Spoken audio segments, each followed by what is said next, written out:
Fuels Association, and it's very exciting to be here today. We're very proud that Iowa is the #1 ethanol and biodiesel producing state in the entire country. And nowhere does that happen more than in the 5th District here. I mean, we really are at the epicenter. As other people have said, we've got we're standing in the site of what's going to soon be a biodiesel plant. We're next door to an ethanol plant. You can go outside in almost the same direction, see wind chargers. I see JD with Mid-American Energies here, and they've really been a leader in that.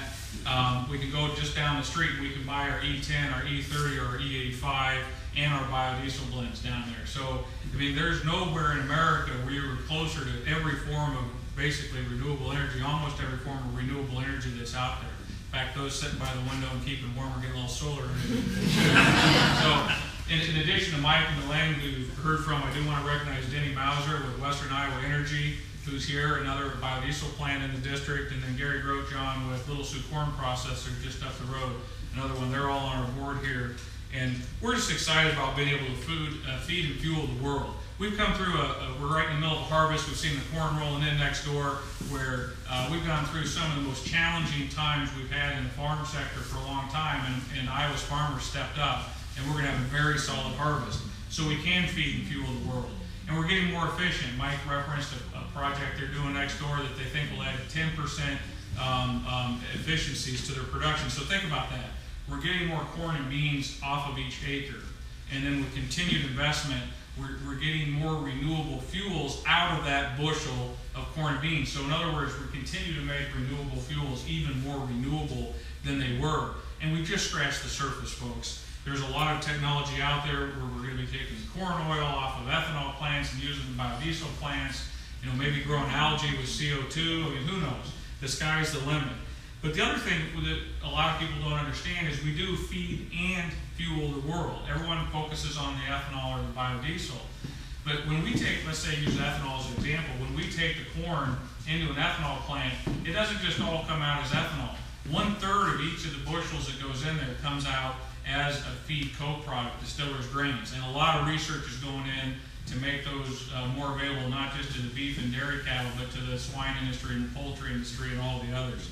So, in fact, a recent analysis said that if you just take the distillers' grains out of the ethanol plants in the United States, there's enough feed there to feed every single cow in the 5 largest livestock states in the United States. Texas, and I forget what all 5 of them are off the top of my head.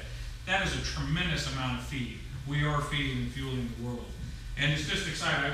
One thing I wanted to check was, when I first went to work for this industry in 2000, the facility next door, I think, was still being built, and the one up here in Sioux Center was still being built.